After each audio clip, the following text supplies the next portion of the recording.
There is a rule, a single mathematical principle from which light as a physical entity can be derived. Not described, not modeled, not fit to experimental data, but derived. Shown to be a necessary consequence of a more fundamental requirement. The rule is called gauge symmetry, and understanding why it requires light to exist is one of the most profound insights in the history of physics.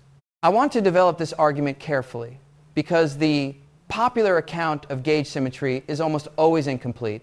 The popular account says something like electromagnetism is a gauge theory, and gauge theories have gauge bosons, and the gauge boson of electromagnetism is the photon. This is true, but it tells you nothing. It does not explain why gauge symmetry leads to the photon, why gauge symmetry itself is a principle worth caring about, or why there is something called gauge symmetry at all. The deeper story begins not with electromagnetism, but with quantum mechanics, and specifically with a quantum mechanical description of the simplest possible physical system, a single free particle in the absence of any forces. In quantum mechanics, a particle is described by a wave function, a complex valued function of position and time, psi of x and t. The wave function encodes everything knowable about the particle. The probability of finding the particle at position x at time t is the absolute value squared of psi. The expectation values of all measurable quantities, energy, momentum, angular momentum, are computed from psi by applying the appropriate quantum mechanical operators. The wave function is complex valued, meaning that at each point in space and time, psi has a real part and an imaginary part. A complex number can be written as a magnitude times a complex phase. Psi equals the absolute value of psi times e to the I times theta, where theta is the phase angle. The probability of finding the particle at x is the absolute value of psi squared, which depends only on the magnitude, not on the phase. This immediately raises a question: what is the physical significance of the phase? Since the probability depends only on the magnitude, different values of the phase give the same observable probability distribution. The phase seems physically irrelevant. But the phase is not irrelevant in quantum mechanics. The phase of the wave function determines interference effects, whether two components of a wave function add constructively or destructively at a given point. The interference pattern in the double-slit experiment depends on the relative phase between the two components of the wave function at the detector. One component that passed through the left slit and one that passed through the right slit. Remove the phase, and you remove all interference, and with it, all the distinctive quantum mechanical behavior that distinguishes quantum mechanics from classical probability.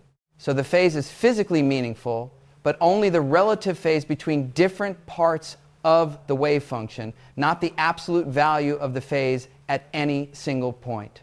If I multiply the entire wave function by a constant complex phase factor, e to the I times alpha, where alpha is a fixed real number, the probability distribution, the interference patterns, and all observable quantities are unchanged, the operation psi goes to e to the I times alpha times psi, is called a global phase transformation, and it leaves all observables invariant.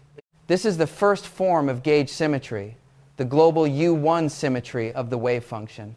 The letter U stands for unitary, a transformation that preserves the absolute value of the wave function, and the numeral 1 refers to the fact that the transformation is parameterized by a single real number, the phase angle alpha. The global U1 symmetry of quantum mechanics is the statement that the overall phase of the wave function has no physical meaning. Now I want to ask a different question.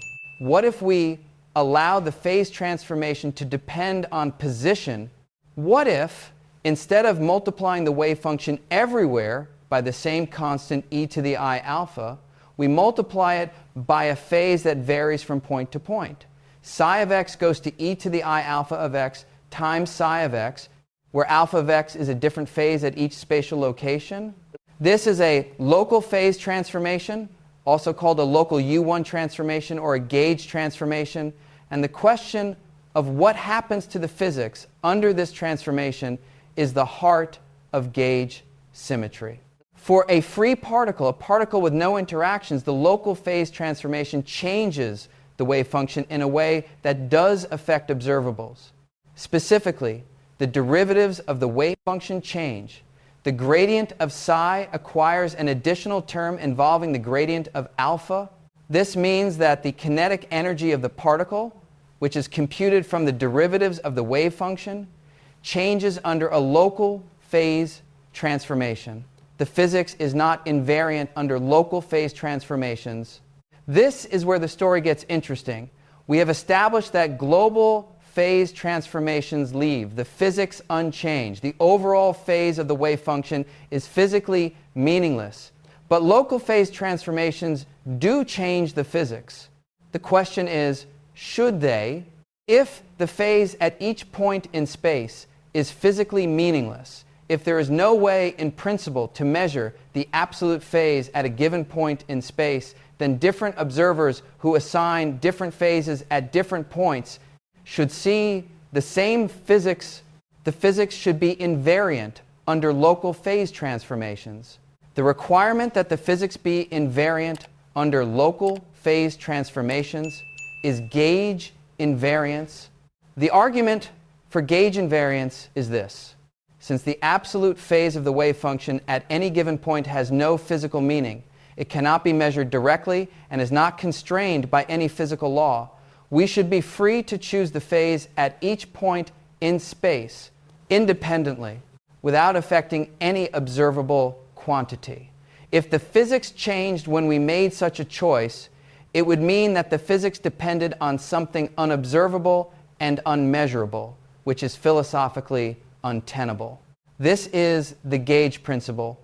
Physical laws should be invariant under local gauge transformations of the fields. It is a requirement of self-consistency. If something is truly unobservable, no physical prediction should depend on it. Now, here is the remarkable consequence. When you demand that the Schrödinger equation for a free particle be invariant under local U1 phase transformations, when you insist that the physics of a quantum particle be unchanged when the phase of its wave function is changed differently at every point in space, the free particle Schrödinger equation alone is not sufficient. A local phase transformation of the wave function changes the derivatives in the Schrödinger equation in a way that changes the energy. To cancel this change, you need to introduce a new field, a vector field A of x and a scalar field phi of x that transform under the gauge transformation in exactly the right way to cancel the changes in the wave function's derivatives. The transformation laws for A and phi under the local U1 gauge transformation are: A goes to A minus the gradient of alpha divided by the electron charge, and phi goes to phi plus the partial derivative of alpha with respect to t divided by the charge. These are exactly the gauge transformations of the electromagnetic vector potential and scalar potential. This is the central result. Demanding local U1 gauge invariance for the quantum mechanical wave function of a charged particle forces you to introduce a vector field that transforms like the electromagnetic potential. The electromagnetic field is not an additional assumption. It is a necessary consequence of the requirement of local gauge invariance. And from the electromagnetic field, by the standard procedure of varying the action to find the equations of motion, you get Maxwell's equations. From Maxwell's equations, you get electromagnetic waves. From electromagnetic waves, you get photons. Light is a necessary consequence of requiring local gauge invariance for the phase of the quantum mechanical wave function of charged particles. Ready to change how you see the world? The derivation of electromagnetism from the gauge principle is one of the most profound results in all of physics, and it is at the heart of the 12 principles in my book about the fabric of reality. Get your copy of 12 Principles for Understanding the Fabric of Reality at realityprinciples.com. Let me now develop this argument with the full mathematical content it deserves, because the precise statement of how gauge invariance requires light is more specific and more compelling than the summary I have given. The free particle Schrödinger equation for a particle of mass m is I times h bar times the partial derivative of psi with respect to t equals minus h bar squared over 2m times the Laplacian of psi. This equation describes a free particle, no forces, no interactions, no electromagnetic field. Now apply a local U1 gauge transformation.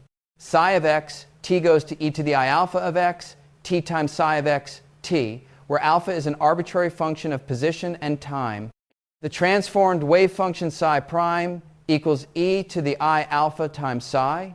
Compute the derivatives of psi prime. The time derivative is I h bar partial psi prime over partial t equals I h bar times partial over partial t.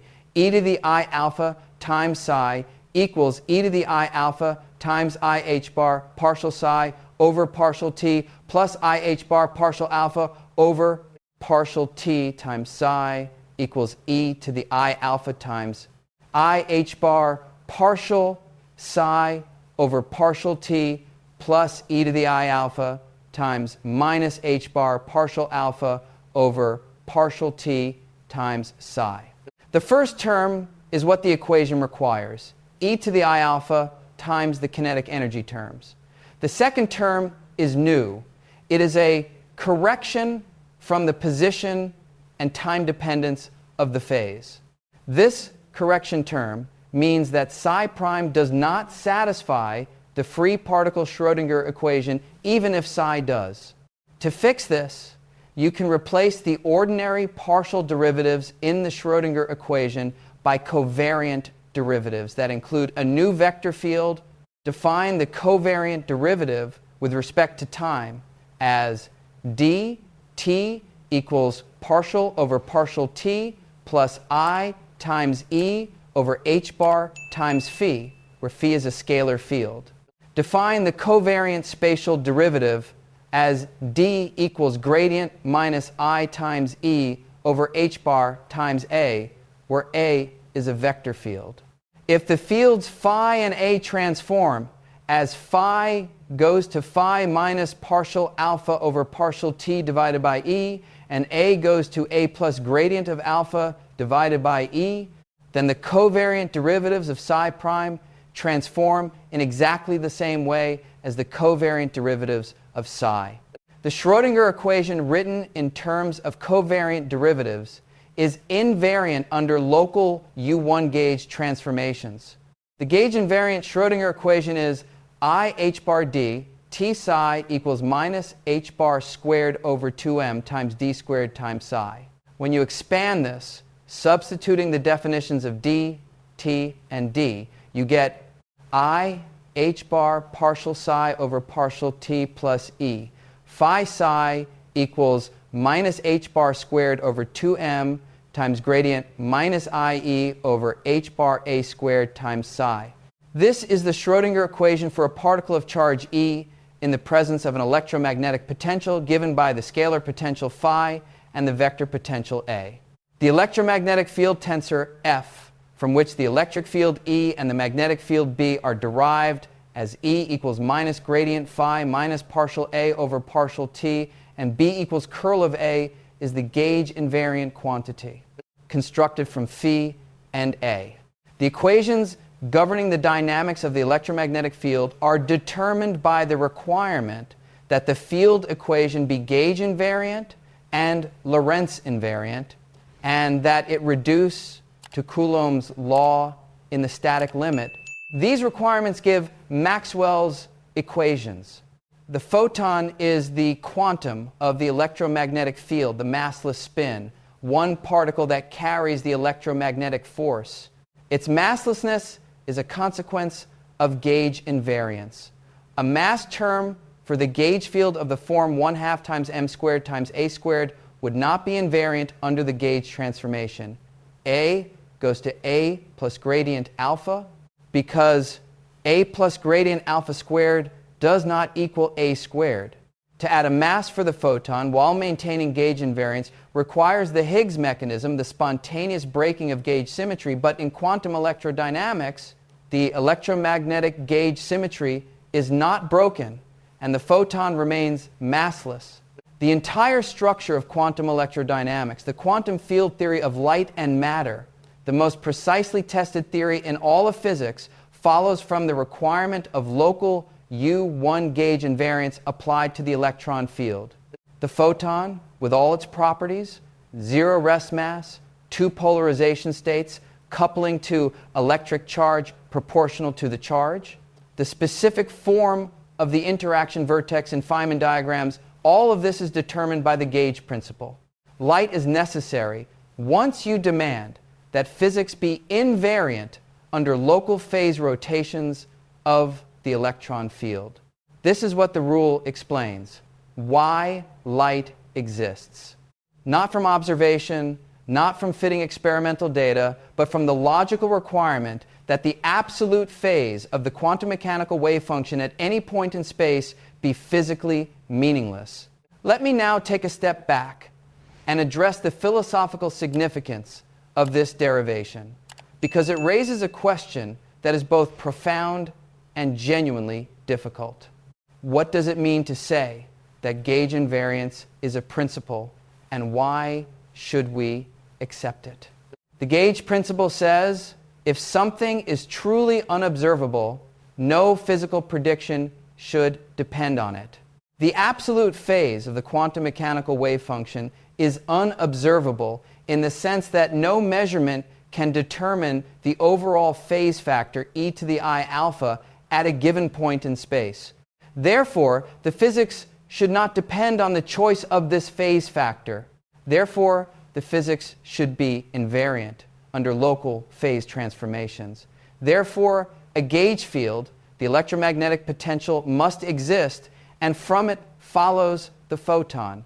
The logic is valid, but it raises the question: what is the status of the premise that the absolute phase is unobservable? Is this a physical fact that we have determined empirically? Is it a logical necessity? Or is it a philosophical commitment that we are imposing on nature? The answer is subtle. The observability of the absolute phase is not an a priori logical truth. It is a feature of the mathematical structure of quantum mechanics, the measurement postulate, which says that observable quantities are the eigenvalues of Hermitian operators applied to the wave function, never produces the phase directly. The phase affects only relative quantities, interference patterns, not absolute quantities. This is a feature of how quantum mechanics connects the wave function to observable reality. If quantum mechanics were structured differently, if it were possible to directly measure the absolute phase at a given point, then gauge invariance might not be required, and the electromagnetic field might not need to exist. The derivation of light from gauge symmetry is not a derivation from pure logic. It is a derivation from the specific mathematical structure of quantum mechanics, plus the philosophical commitment that unobservable quantities should not appear in physical predictions. This philosophical commitment, sometimes called the principle of Occam's razor for physical reality, or the requirement of physical self-consistency, is one of the deepest and most productive principles in the history of physics. Einstein used a version of it to derive special relativity. If it is impossible to detect absolute motion, if the ether has no observable effects, then absolute motion should not appear in physical laws, and the laws should be the same for all observers in uniform motion. That requirement, combined with the constancy of the speed of light, is sufficient to derive the Lorentz transformations and special relativity. The gauge principle is the quantum mechanical version of the same deep idea.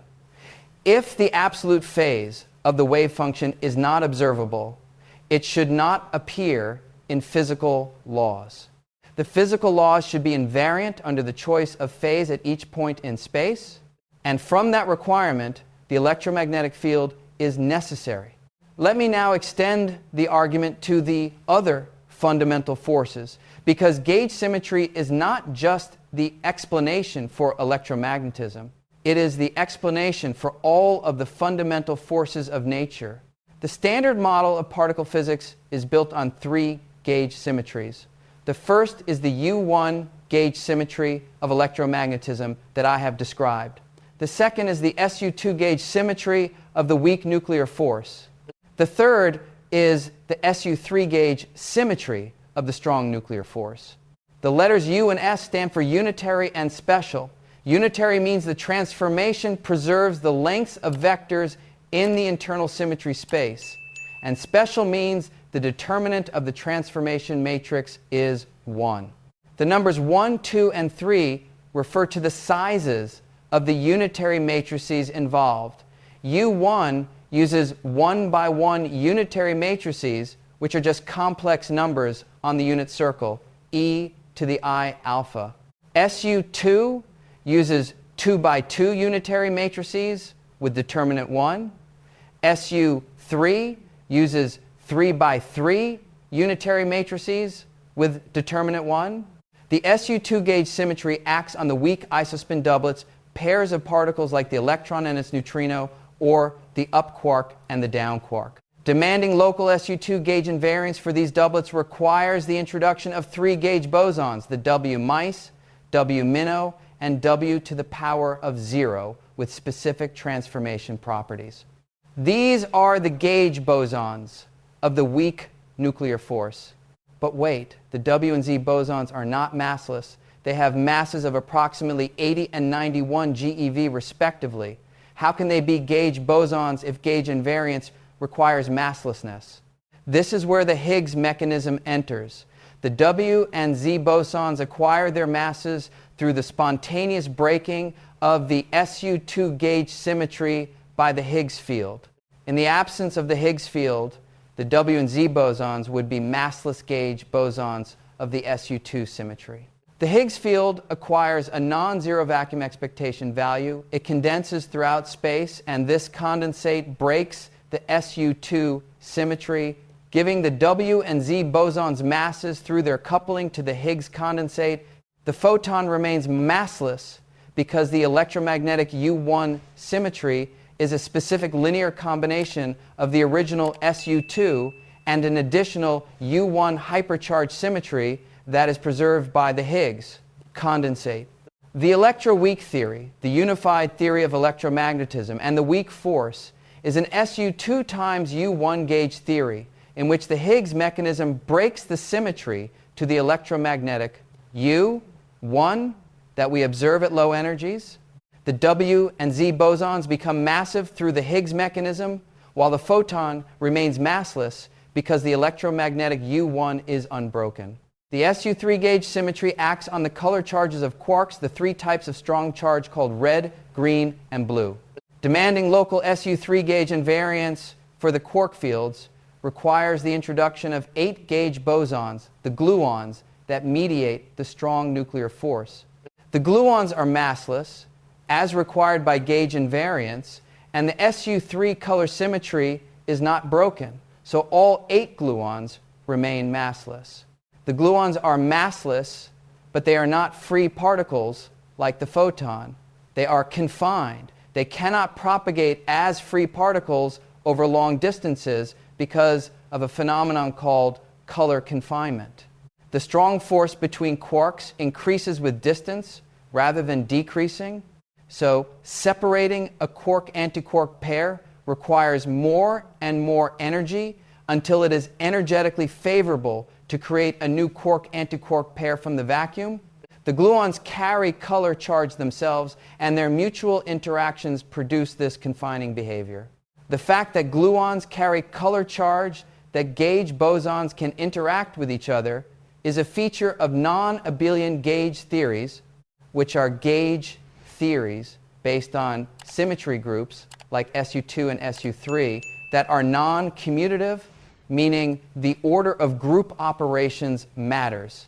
In electromagnetism, the U1 gauge theory, the photon is electrically neutral and does not interact with itself. In the SU2 and SU3 gauge theories, the gauge bosons carry the charge of the symmetry group and therefore interact with each other, producing the rich and complex phenomenology of the weak and strong forces.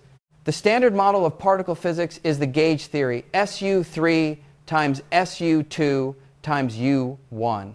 The matter content, the quarks and leptons, falls into specific representations of this gauge group.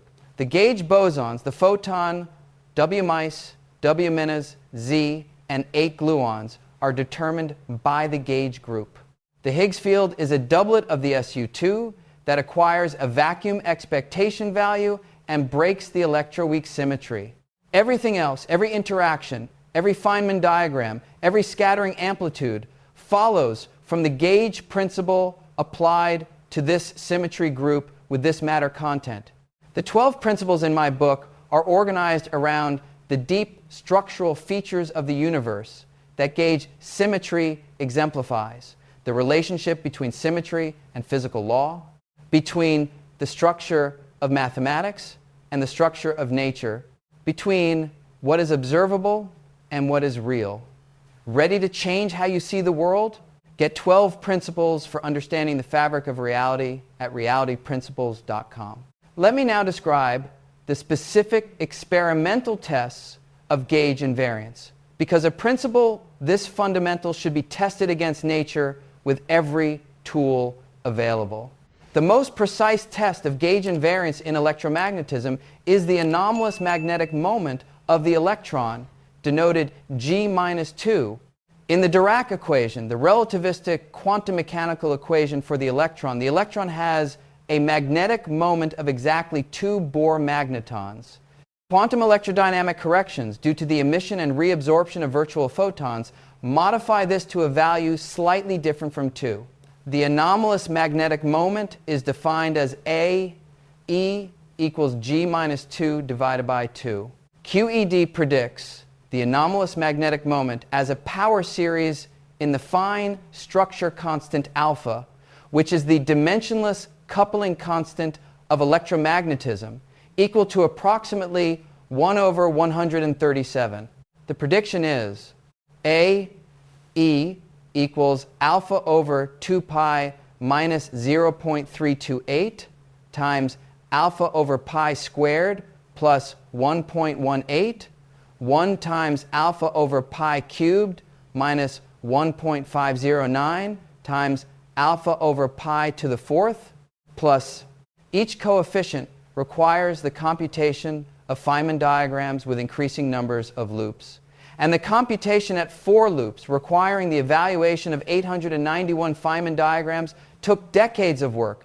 The experimental measurement of the anomalous magnetic moment, performed using penning traps, electromagnetic traps that hold individual electrons in precisely controlled orbits, has achieved a precision of better than 1 part in 10 to the 13th. The comparison between experiment and theory is, the theoretical value is 1,159,652,000, 181.78 times 10 to the minus 12. And the experimental value is 1,159,652,180.7, 3 times 10 to the minus 12, with uncertainties of approximately 70 and 28 in the last 2 decimal places respectively. The agreement is at the level of parts per 10 to the 13th, the most precisely tested prediction in the history of science. This extraordinary agreement confirms that quantum electrodynamics, the gauge theory of electromagnetism, correctly describes nature at a level of precision that no other physical theory has achieved. The gauge principle, from which QED is derived, is confirmed at the same level of precision. The masslessness of the photon is tested by measurements of the range of the electromagnetic force. If the photon had a non-zero mass, the electromagnetic potential would become a Yukawa potential decaying exponentially at distances beyond the Compton wavelength of the photon, rather than falling off as the inverse square law. The current experimental upper bound on the photon mass is approximately 10 to the minus 18 electron volts per c squared, or about 2 times 10 to the minus 54 kilograms. The electromagnetic force has been measured to follow the inverse square law to distances of astronomical units without detectable deviation, consistent with a photon mass of exactly 0. The Ward-Takahashi identities in quantum field theory are the formal expression of gauge invariance in the language of Greene's functions and propagators. They are a set of relations between different correlation functions of the quantum field theory that follow as mathematical consequences of the gauge invariance of the action. These identities ensure the mathematical consistency of QED. They guarantee that the probabilities computed from the theory sum to 1, and that the longitudinal degrees of freedom of the photon field, the unphysical modes that would correspond to a massive photon's extrapolarization state, decouple from physical scattering amplitudes. The experimental verification of the Ward-Takahashi identities is implicit in every quantum electrodynamic calculation that agrees with experiment. Let me now describe the history of how physicists arrived at the gauge principle, because the path was not direct, and understanding the path illuminates why the principle is so compelling. Before I do, though, let me describe one more experimental test that is particularly striking, because it directly demonstrates that the gauge potential, the mathematical object introduced to enforce gauge invariance, is physically real in a way that goes beyond its role in producing the electric and magnetic fields. The Aharonov-Bohm effect, predicted by Yakir Aharonov and David Bohm in 1959, and confirmed experimentally by Chambers in 1960, and definitively by Tonemura and collaborators in 1986 using electron holography, demonstrates that an electron can be affected by the electromagnetic vector potential in a region where the electric and magnetic fields are both exactly 0. The setup is this. A solenoid, a tightly wound coil of wire carrying current, produces a magnetic field inside the coil and 0 magnetic field outside. An electron beam is split into 2 parts, one passing on each side of the solenoid, and the 2 beams are recombined to produce an interference pattern. The electrons travel entirely in the region outside the solenoid, where the magnetic field is exactly 0. In classical electrodynamics, the force on a charged particle depends on the electric and magnetic fields at the particle's location. Since both fields are 0 outside the solenoid, a classical particle would not be affected by the solenoid at all. In quantum mechanics, the situation is different. The vector potential A is non-zero outside the solenoid, even though the magnetic field B equals curl of A is 0 there. The electron's wave function accumulates a phase proportional to the line integral of A along its path. The phase for each path is E over h bar times the integral of A dotted with dl along the path. For the 2 paths on opposite sides of the solenoid, the phase difference is proportional to the total magnetic flux through the solenoid, the integral of B over the cross-section of the solenoid, even though neither path passes through a region where B is non-zero. When the current in the solenoid is turned on, the magnetic flux changes, and the phase difference between the 2 electron paths changes. The interference pattern shifts. The electrons, passing entirely through the field-free region outside the solenoid, respond to the vector potential in that region.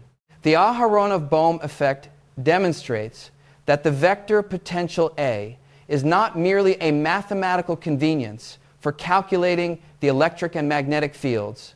It is a physically real quantity that directly affects the quantum mechanical phase of the electron wave function. The gauge potential introduced to enforce gauge invariance is the fundamental object, the electric and magnetic fields, are derived quantities. This has deep implications for the gauge principle. The argument for gauge invariance begins with the observation that the absolute phase of the wave function is not observable. The Aharonov-Bohm effect shows that relative phases accumulated along different paths are observable, and that these relative phases are determined by the vector potential. The gauge potential enforced by local phase invariance is exactly the object that produces the observable Aharonov-Bohm phases. The gauge principle introduces precisely the physical object that produces the observed quantum interference effects. The Aharonov-Bohm effect also illustrates the holonomy interpretation of gauge theories. In differential geometry, a gauge field is a connection on a fiber bundle. The holonomy of a connection is the phase accumulated by a quantum state when it is parallel transported around a closed loop. The Aharonov-Bohm effect is the holonomy of the electromagnetic connection around a loop encircling the solenoid. The gauge field, the vector potential, is the connection, and the physically observable quantities are the holonomies, the phases accumulated around closed loops. This geometric picture of gauge theories, developed primarily by Wu and Yang in 1975, shows that the electromagnetic field is not fundamentally a force field that acts on charged particles. It is a geometric structure, a connection on a U1 fiber bundle over spacetime whose holonomies determine the phases accumulated by quantum states as they traverse closed paths. The photon is the quantum of this geometric structure. Light is the quantum of the curvature of a U1 fiber bundle over spacetime. This geometric interpretation does not make gauge invariance any less of a rule or any less of a principle. If anything, it deepens it. Gauge invariance is the statement that the physics depends on the geometry of the fiber bundle, specifically on its curvature and holonomies, but not on the choice of local basis in the fiber, which is the gauge choice. The gauge potential A is a representation of the connection in a particular gauge, but the physical content, the holonomies, the interference patterns, the Aharonov-Bohm phases, is gauge independent. The rule that might explain why light exists is therefore not just an algebraic requirement for the phase of the wave function. It is a geometric statement. The electromagnetic interaction arises from the geometry of a U1 fiber bundle over spacetime, and light is the quantum of the curvature of that bundle. The gauge principle is geometry applied to quantum mechanics, and its physical content is the Aharonov-Bohm effect and all the consequences of quantum electrodynamics. Weyl proposed that the laws of physics should be invariant under a local rescaling of units of length, a change in the scale factor that could vary from point to point. This is different from the U1 phase transformation I have described, but the mathematical structure is similar. Weyl called this invariance under local scaling, gauge invariance, from the German word Eichung, meaning calibration or gauge. Einstein pointed out that Weyl's original proposal was inconsistent with observation. Atomic spectra would depend on the history of the atom's motion through the gauge field if local scale invariance held. But atomic spectra are observed to be independent of the atom's history.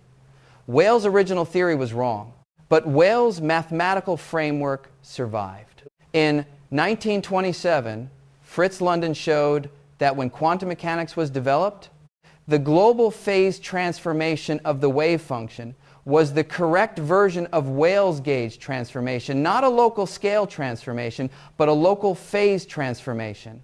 The gauge symmetry of quantum mechanics is the invariance of observables under multiplying the wave function by e to the I alpha.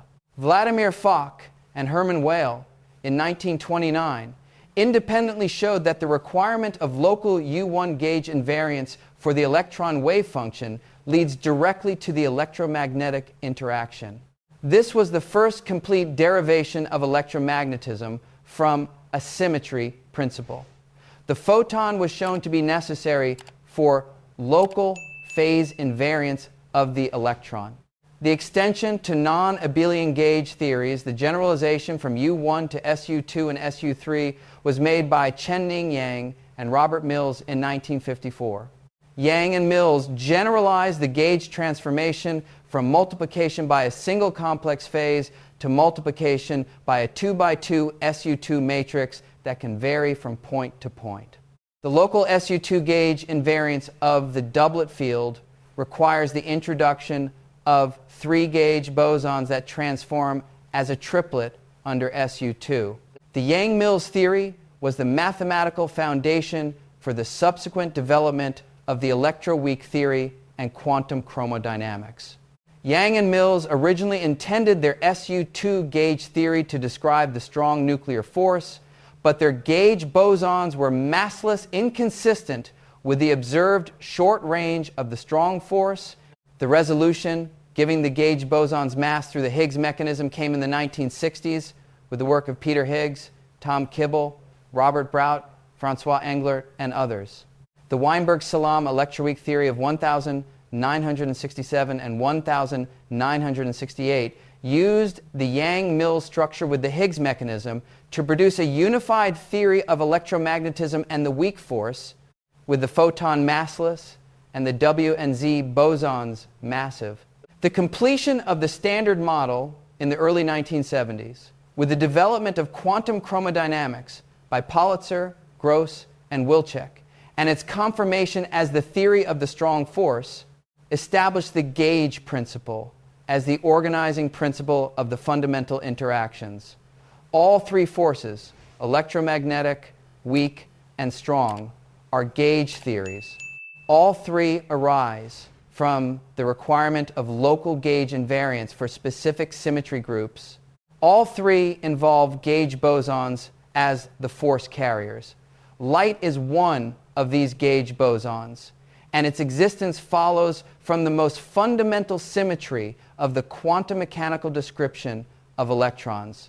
Let me now describe why gauge invariance is essential for the mathematical consistency of quantum field theory, not just its physical elegance, because the internal consistency argument for gauge symmetry is as compelling as the physical one. Quantum field theory is built on the idea that fields, including the electron field and the electromagnetic field, have quantum fluctuations at every point in space and time.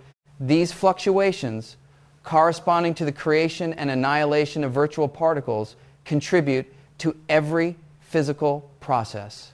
In the Feynman diagram expansion of quantum electrodynamics, physical amplitudes are computed as sums over diagrams, with each diagram representing a specific sequence of virtual particle creation and annihilation events. When you compute the simplest loop diagram in QED, a photon converting to an electron-positron pair and then back to a photon, you have to integrate over all possible momenta of the virtual electron and positron. This integral diverges. It grows without bound as the momentum goes to infinity. The integral is ultraviolet divergent, meaning that the contribution from very high momenta, very short distances, is infinite. This ultraviolet divergence appears in every quantum field theory that includes particles of spin higher than 1/2. The divergences are not physical. They are artifacts of trying to extend the theory to arbitrarily short distances below the scale at which the theory is expected to be valid. The process of taming these divergences, isolating them, regularizing them with a cutoff or dimensional regularization, and absorbing them into redefinitions of the physical parameters of the theory is renormalization. For renormalization to work, for the divergences to be absorbable into a finite number of parameters, the theory must have specific symmetry properties. Gauge invariance is the key symmetry that makes QED renormalizable. The Ward-Takahashi identities, which are the formal mathematical expression of gauge invariance in QED, constrain the form of the ultraviolet divergences and ensure that they can all be absorbed into redefinitions of three parameters: the electron mass, the electron charge, and the normalization of the electron field. Without gauge invariance, the ultraviolet divergences in QED would have more independent structure, requiring an infinite number of parameters to absorb. The theory would be non-renormalizable. It could not make finite predictions for any physical observable without introducing infinitely many free parameters, each of which would need to be measured by experiment. The renormalizability of QED is therefore not a technical detail. It is a fundamental requirement for the theory to be physically predictive. And this renormalizability is a consequence of gauge invariance. The gauge principle does not just determine the structure of the interactions, it ensures the mathematical consistency of the quantum field theory. This consistency argument was understood clearly only in the 1970s when Gerard Hooft and Martinez Veltman proved that gauge theories, including the non-abelian Yang-Mills theories, are renormalizable. Their proof, for which they received the Nobel Prize in Physics in 1999, established that the entire Standard Model is a renormalizable quantum field theory. The gauge symmetry is not just a physical principle, but a mathematical necessity for the Standard Model to make finite, testable predictions. The renormalizability argument adds a third layer to the justification of gauge invariance. The first layer is philosophical. Unobservable quantities should not appear in physical laws. The second layer is physical. The Aharonov-Bohm effect and the other consequences of gauge invariance are directly observed. The third layer is mathematical. Gauge invariance is necessary for the quantum field theory to be renormalizable and to make finite predictions. Three independent arguments, philosophical, physical, and mathematical, all point to gauge invariance as the fundamental organizing principle of the fundamental interactions. Let me now describe the electroweak unification in more detail, because it is the most dramatic application of the gauge principle and one of the great achievements of 20th century physics.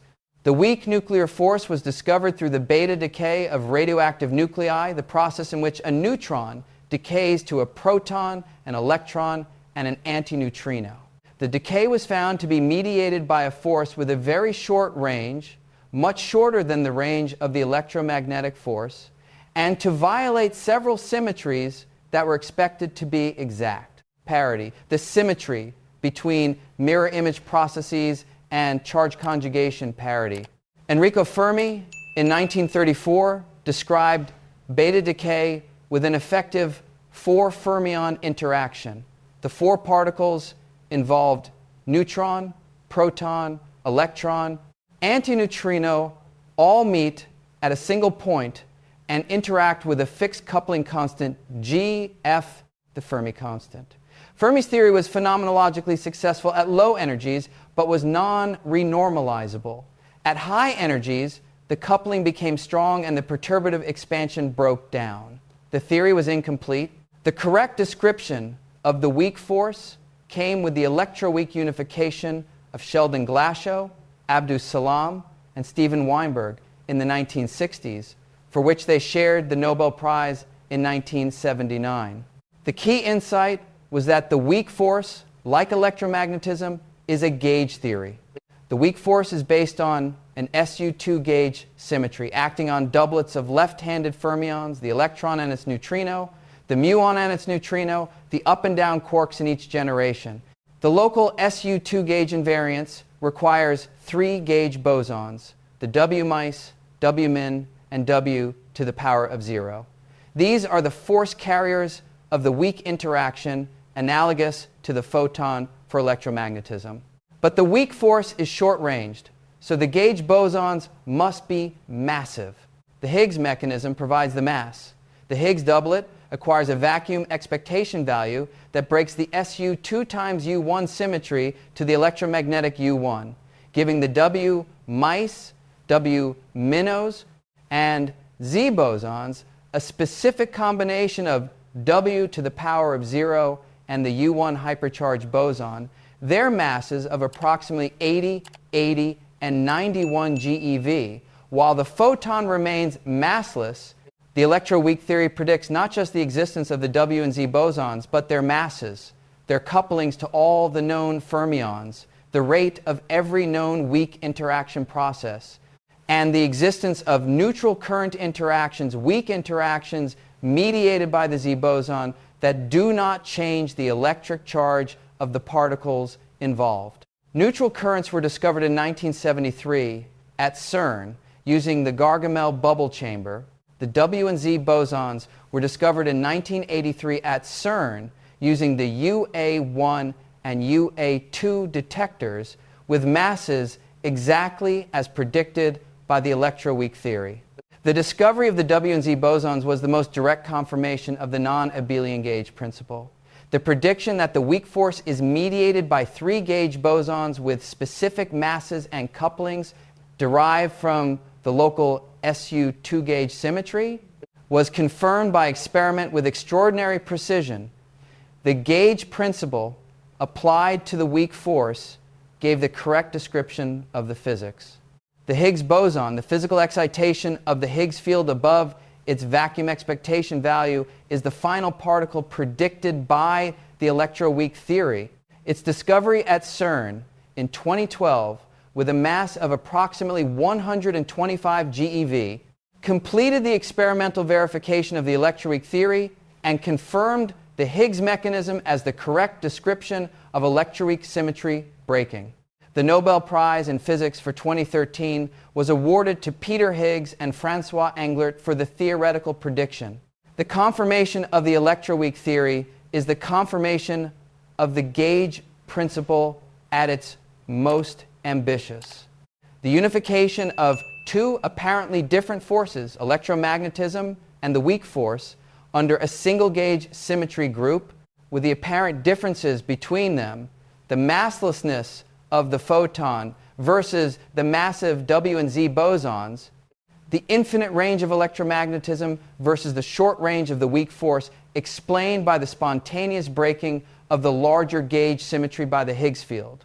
This is the arc of the gauge principle in 20th century physics. Fock and Weil derive electromagnetism from U1 gauge invariance in 1929. Yang and Mills generalize to non-abelian gauge theories in 1954. The Higgs mechanism makes massive gauge bosons compatible with gauge invariance in the 1960s. Glashow, Salam, and Weinberg unify electromagnetism and the weak force under SU 2 times U1 in the 1960s. Tooft and Veltman prove that gauge theories are renormalizable in the 1970s. Gross, Politzer, and Wilczek established quantum chromodynamics as the SU3 gauge theory of the strong force in 1973. The W, Z, and Higgs bosons are discovered experimentally in 1983 and 2012. The full standard model, U1 times SU2 times SU3 gauge theory with the Higgs mechanism, is confirmed as the correct description of all non-gravitational physics. From the philosophical observation that the absolute phase of the quantum mechanical wave function should not affect physical observables, to the experimental confirmation of massive gauge bosons predicted with specific properties, the gauge principle has been tested at every scale and found to be correct. Light exists because the gauge principle requires it. The W and Z bosons exist because the gauge principle requires them. The gluons exist because the gauge principle requires them. The structure of all the fundamental interactions known to physics follows from the requirement that unobservable quantities should not appear in physical laws. The 12 principles in my book are organized around exactly this kind of depth. The places where a single philosophical commitment that physics should not depend on things that cannot be measured produces consequences that reach from the quantum mechanical wave function to the full structure of the standard model. Ready to change how you see the world? Get 12 principles for understanding the fabric of reality at realityprinciples.com. The gauge principle says that physics should be invariant under local gauge transformations because the transformed quantity, the absolute phase of the wave function, is not physically observable. But why should unobservability imply invariance? Could there be a consistent physical theory in which some unobservable quantity still affected physical predictions? Let me first describe something about the gauge principle that makes it even more remarkable than the philosophical argument suggests. Its extraordinary predictive power, which goes far beyond simply requiring the existence of gauge bosons. The gauge principle applied to U1 not only tells you that an electromagnetic field must exist, it tells you the precise form of every interaction between electrons and photons. The coupling of the electron to the photon field is completely determined by gauge invariance through the minimal coupling prescription. The ordinary derivative in the electron's equation of motion is replaced by the covariant derivative, and the specific coefficient, the electric charge E, is the only free parameter. Once you specify E, every process involving electrons and photons is completely fixed. There are no other adjustable parameters. This predictive completeness is what separates gauge theories from phenomenological models. In a phenomenological model, you would write down all possible interaction terms consistent with Lorentz invariance and then fit the coupling constants to experiment. In a gauge theory, the form of all the interactions is fixed by gauge invariance. You measure one number, the coupling constant, and from that, every process is predicted. The anomalous magnetic moment of the electron is the most famous consequence in the Dirac equation alone. The magnetic moment is exactly 2 Bohr magnetons. Quantum corrections loop diagrams in which virtual photons and electron-positron pairs contribute modify this to a value of approximately 2.00231930,436. The correction G minus 22 has been computed to 5 loops in QED, requiring the evaluation of 12,672 Feynman diagrams, and the result, expressed as a power series, in the fine structure constant alpha divided by pi, agrees with the experimental measurement to better than 1 part in 10 to the 13th. This extraordinary precision is possible only because gauge invariance completely fixes the form of all the loop corrections. The gauge principle in quantum chromodynamics produced 2 revolutionary predictions. Asymptotic freedom, that the strong coupling constant decreases at high energies, was derived from the SU3 gauge structure by Gross, Politzer, and Wilczek in 1973. It explained why quarks appeared to behave as nearly free particles in deep inelastic scattering experiments at high energies, a phenomenon called Bjorken scaling that had been observed but not understood. The sign and magnitude of asymptotic freedom, the rate at which the coupling decreases, is determined entirely by the gauge group and the number of quark flavors, with no additional parameters. The prediction matched experiment precisely. Confinement, the property that quarks and gluons cannot exist as free particles, is the other major prediction. It arises from the non-abelian structure of SU3, specifically from the self-coupling of gluons, which causes the color field between quarks to form a tube rather than spreading out as the Coulomb field does. The energy in the field tube increases with distance, making it energetically favorable to create quark-antiquark pairs from the vacuum rather than separate a quark pair to large distances. The specific form of confinement, the linear potential between quarks at large distances, the string tension, the spectrum of hadrons, all follow from the gauge structure of QCD. Now, in principle, yes. You could imagine a theory in which the absolute phase of the wave function at each point in space was physically real but unmeasurable, present in the theory but never affecting any observable. Such a theory would not be gauge invariant, but it might be consistent However, it would have the unsatisfying feature of containing physically real but completely undetectable quantities. The gauge principle is the statement that nature does not work this way. If a quantity is undetectable, it is not physically real. This is an instance of the more general principle of economy or parsimony in physics. The laws of physics should not contain more than is necessary to describe observable reality. Quantities that have no effect on any observable should not appear in the fundamental laws. The gauge principle is this economy principle applied to the phase of the quantum mechanical wave function. The deepest version of this question is, why is the phase of the wave function locally meaningless?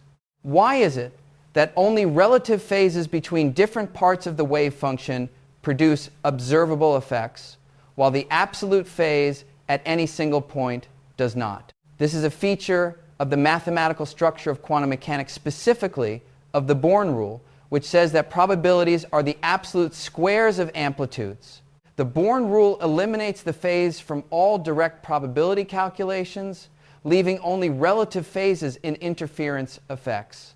If quantum mechanics were replaced by some other theory with a different probability rule, one that involved the phase directly gauge invariance might not hold, and the electromagnetic force might not be required. The gauge derivation of light depends on the specific mathematical structure of quantum mechanics, and specifically on the Born rule for computing probabilities. This suggests a hierarchy of explanations. Light exists because gauge invariance holds. Gauge invariance holds because the absolute phase of the wave function is unobservable.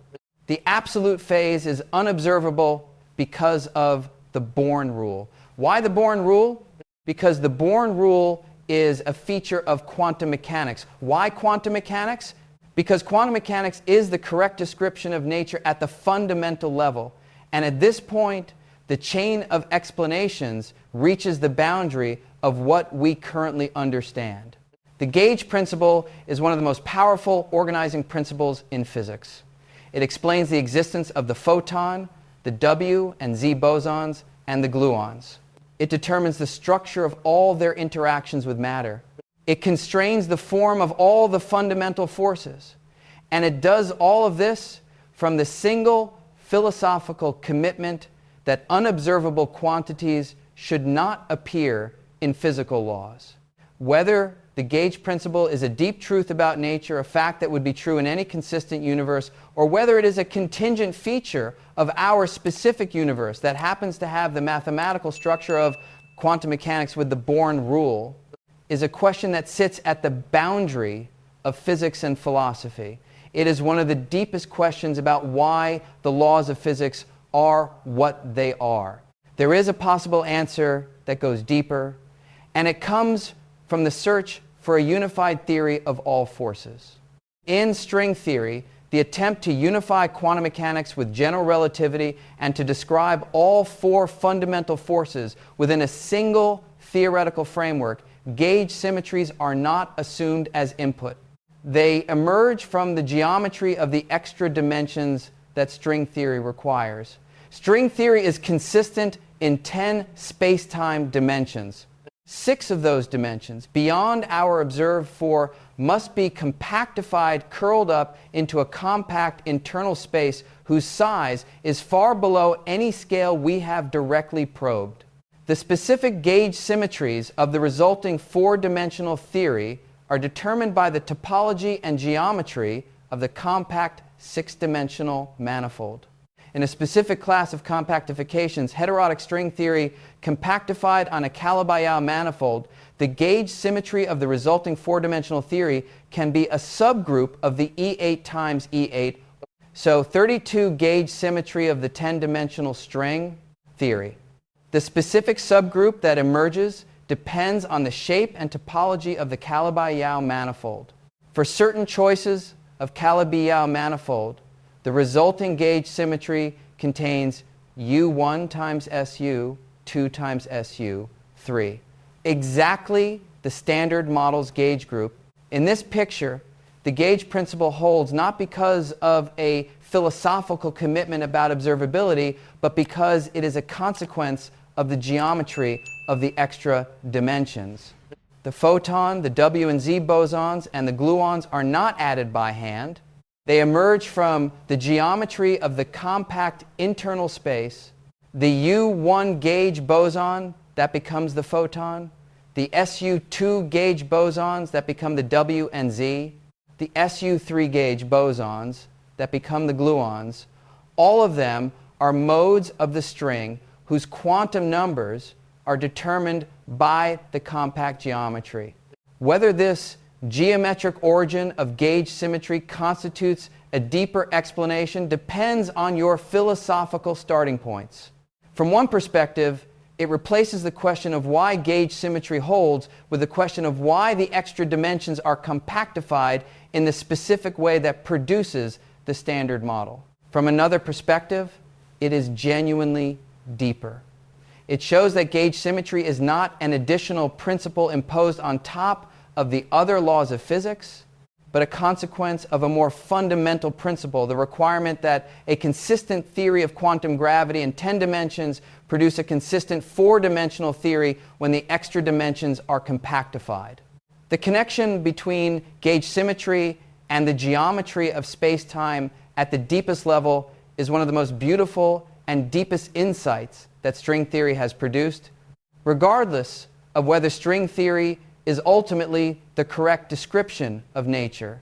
It suggests that light, the massless gauge boson of the U1 electromagnetic symmetry, is not just a consequence of a philosophical commitment about unobservability.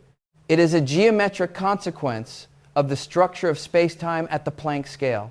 The rule that explains why light exists is gauge symmetry. The origin of gauge symmetry may be the geometry of the universe's deepest structure. And at every level, from the philosophical requirement that unobservable quantities not appear in physical laws, to the mathematical structure of quantum mechanics and the Born rule, to the renormalizability of gauge theories, to the geometric origin of gauge symmetry in the compact extra dimensions of string theory, the same conclusion emerges. Light is not optional. Light is necessary. Light is what you get when you build a consistent quantum theory of charged particles in a universe governed by local symmetries. The rule explains why light exists. What explains the rule is the deepest question in physics, and it is the question that connects the photon, the most abundant quantum in the universe, to the geometry of space-time at the smallest scales we can probe and the largest theoretical frameworks we can construct. From one rule, the existence of light follows. And from the question of why that rule holds, all of the deepest questions about the structure of the universe follow. That is the gauge principle. That is why light exists. And that is why the rule that explains it is one of the most important ideas in the history of physics, an idea that connects the quantum mechanical phase of the electron wave function to the geometry of space-time at the Planck scale, with light as the necessary consequence at every step. The first extension is anomalies.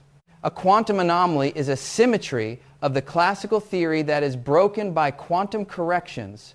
When you compute Feynman diagrams with fermions running in loops, some symmetries of the classical Lagrangian do not survive quantization. The quantum corrections introduce terms that violate the classical symmetry.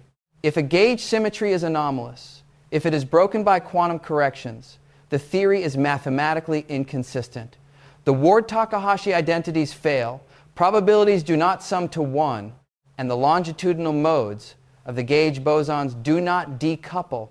In the standard model, the cancellation of gauge anomalies is a strong constraint on the particle content of the theory. The anomaly from quark loops exactly cancels the anomaly from lepton loops when the particle content is exactly what we observe, one quark doublet and one lepton doublet per family, with quarks coming in 3 colors and leptons coming in 1. The fact that the Standard Model is anomaly-free is not a coincidence. It is a strong indication that the particle content of the Standard Model is complete, or at least self-consistent. The second extension is the Higgs mechanism. I have mentioned this several times, but let me describe it in more detail, because it is the bridge between the abstract gauge principle and the observed world of massive particles. The Higgs field is a doublet of the SU2 gauge group with a specific potential energy. V of phi equals minus mu squared times phi dagger times phi plus lambda times phi dagger times phi squared, where mu squared is positive. This potential has a minimum not at phi equals 0, the symmetric point, but at a non-zero value of phi dagger times phi equal to mu squared over 2 lambda. The Higgs field in the vacuum of our universe takes a non-zero value, it condenses, and this condensate breaks the SU 2 times U1 gauge symmetry of the electroweak theory down to the U1 of electromagnetism. The Goldstone bosons that would appear as massless scalars in the spontaneous symmetry breaking are eaten by the gauge bosons. The W mice, W min, and Z bosons absorb the Goldstone bosons and become massive, acquiring the longitudinal polarization states that were previously absent. The photon, corresponding to the unbroken U1, remains massless. The remaining component of the Higgs doublet, the physical Higgs boson, is a massive scalar with a mass of approximately 125 GeV, discovered at CERN in 2012. The Higgs mechanism is remarkable because it shows how gauge symmetry can give mass to the gauge bosons without destroying the consistency of the theory. The gauge symmetry is not eliminated by the Higgs mechanism. It is hidden or broken spontaneously. The Ward-Takahashi identities and the mathematical consistency they guarantee are preserved. Only the physical content of the theory changes. The gauge bosons that would have been massless are now massive through their coupling to the non-zero Higgs condensate. The third extension is supersymmetry and supergravity. Supersymmetry is a symmetry that relates bosons to fermions, that transforms particles with integer spin into particles with half-integer spin, and vice versa. A local supersymmetry, a supersymmetry transformation that can vary from point to point, requires the introduction of gauge bosons for the supersymmetry, the gravitino, which is a spin, 3, 2 particle, and the graviton, which is a spin, 2 particle. Supergravity is the gauge theory of local supersymmetry, and its gauge boson, the graviton, is the hypothesized carrier of the gravitational force. The gauge principle applied to local supersymmetry therefore leads to gravity. This is one of the most compelling arguments for the gauge origin of all the fundamental forces. Not just electromagnetism and the nuclear forces, but potentially gravity itself emerges from a local symmetry principle. In string theory and M theory, which are attempts to unify all 4 fundamental forces, the gauge principle is indeed the organizing principle for all interactions, and the specific symmetry groups of the Standard Model are hoped to emerge from the geometry of extra dimensions in a unified framework. The fourth extension is topological effects. In gauge theories with non-abelian symmetry groups, SU2 and SU3, the vacuum of the theory has a rich topological structure. The gauge field configurations that minimize the energy are not unique. There are distinct vacuum states labeled by an integer topological charge, the Chern-Simons number. Quantum mechanically, these vacuum states are connected by tunneling processes called instantons, solutions of the Euclidean equations of motion that interpolate between different topological vacuum sectors. The instanton-induced effects produce a term in the QCD Lagrangian proportional to the topological charge, which violates CP symmetry, the combined symmetry of charge conjugation and spatial inversion.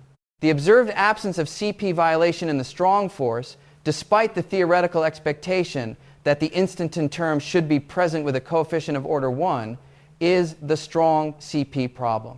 The most elegant solution proposed by Peche and Quinn in 1977, involves an additional U1 symmetry called the Peche-Quinn symmetry, whose spontaneous breaking produces a new particle called the axion. The axion, if it exists, is a candidate for the dark matter of the universe. The deep connection between gauge symmetry, topological vacuum structure, and dark matter illustrates how far-reaching the implications of the gauge principle are. From the requirement that the phase of the electron wave function be locally meaningless follows not just the photon, but the entire standard model, the Higgs boson, and possibly the axion dark matter of the universe. This is why the rule that might explain why light exists is one of the deepest and most far-reaching principles in all of physics. It is not just an explanation for the existence of light. It is the organizing principle of the entire known structure of the fundamental forces and the particles that carry them.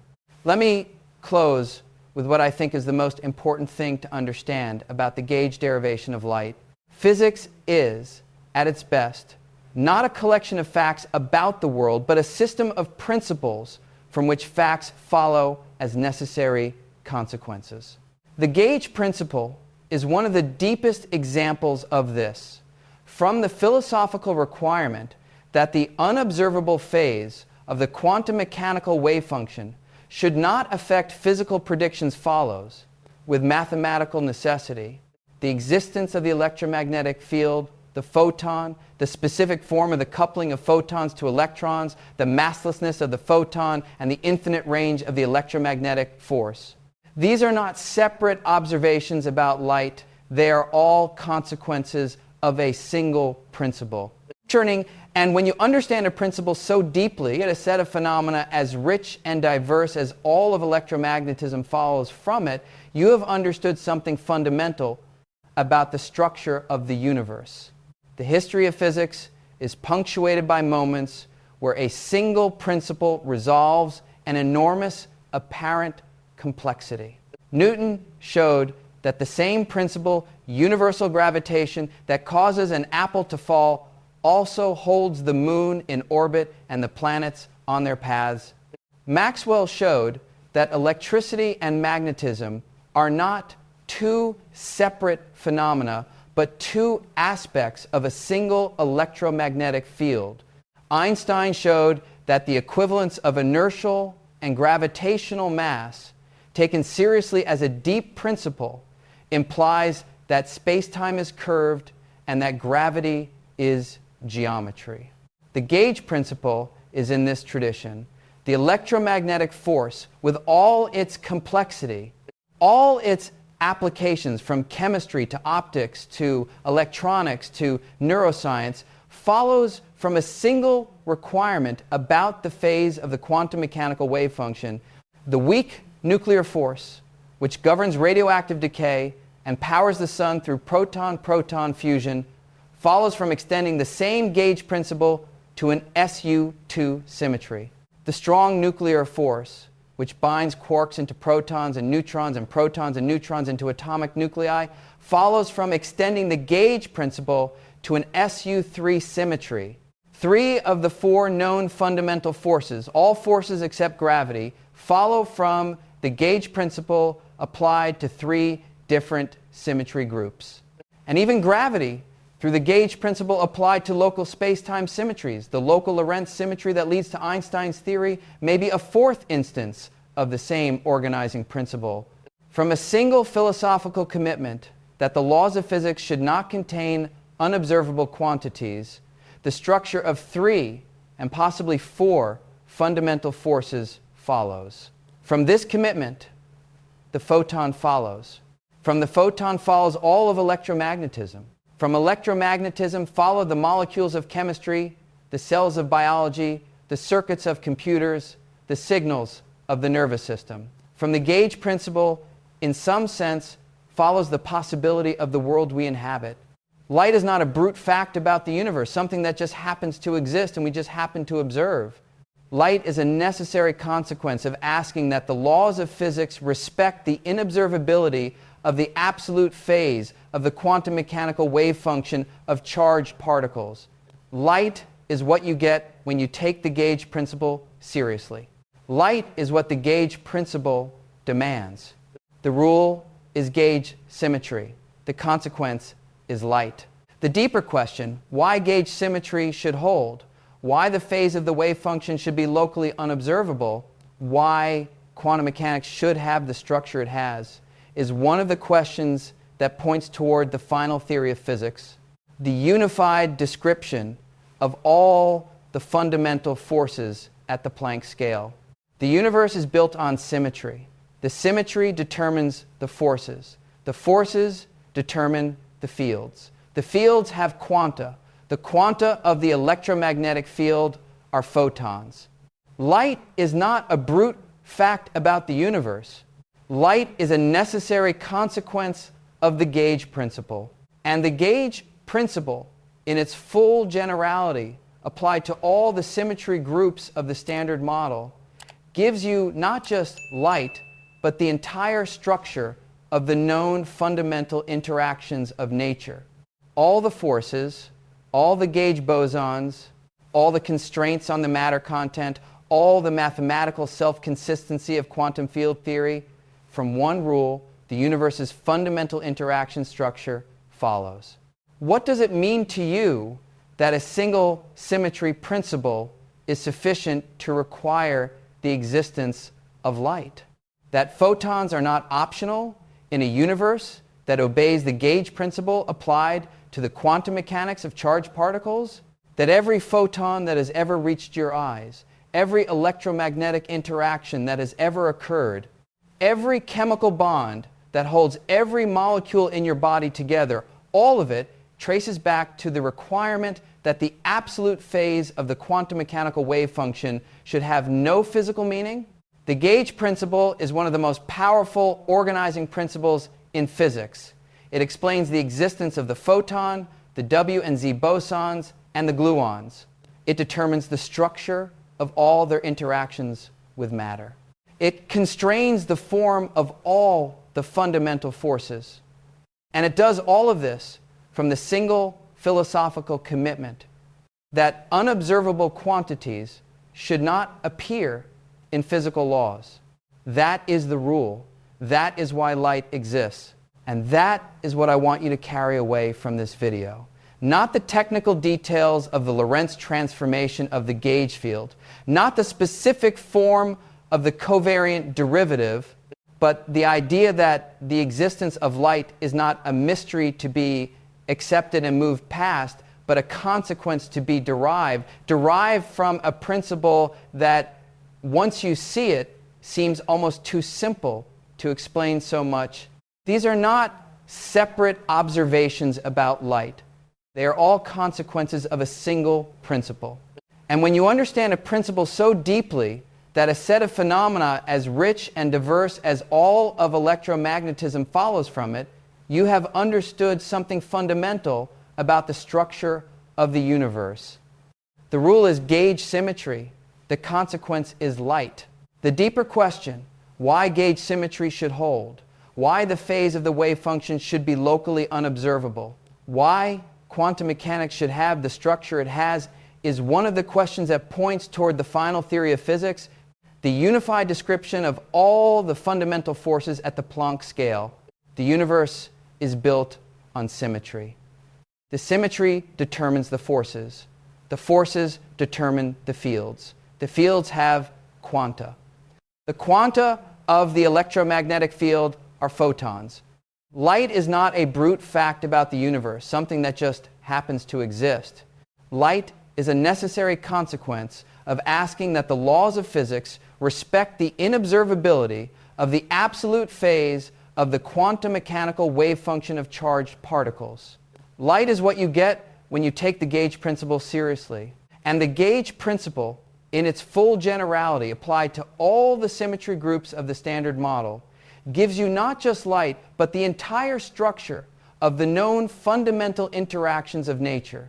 All the forces, all the gauge bosons, all the constraints on the matter content, all the mathematical self-consistency of quantum field theory. From one rule, the universe's fundamental interaction structure follows. That is the rule that might explain why light exists. That is gauge symmetry, and that is why it is one of the most important ideas in the history of physics. The 12 principles I have assembled for understanding the fabric of reality are organized around exactly this kind of insight. The places where a single deep principle has consequences that reach far beyond what you would expect from the modest form in which the principle is stated. Ready to change how you see the world? Get 12 principles for understanding the fabric of reality at realityprinciples.com. What does it mean to you that light's existence follows from a symmetry principle? Tell me in the comments. If this changed how you think about light, about the electromagnetic force, about the relationship between symmetry and physical law, tell me in the comments. Tell me whether you find it more or less satisfying that light's existence follows from a principle than that it would exist as a brute fact. Tell me which gauge boson, the photon, the W and Z, or the gluons you find most strange to think of as a necessary consequence of local symmetry. And subscribe if you want to keep going into the places where the deepest principles of physics reveal the structure that underlies the visible universe.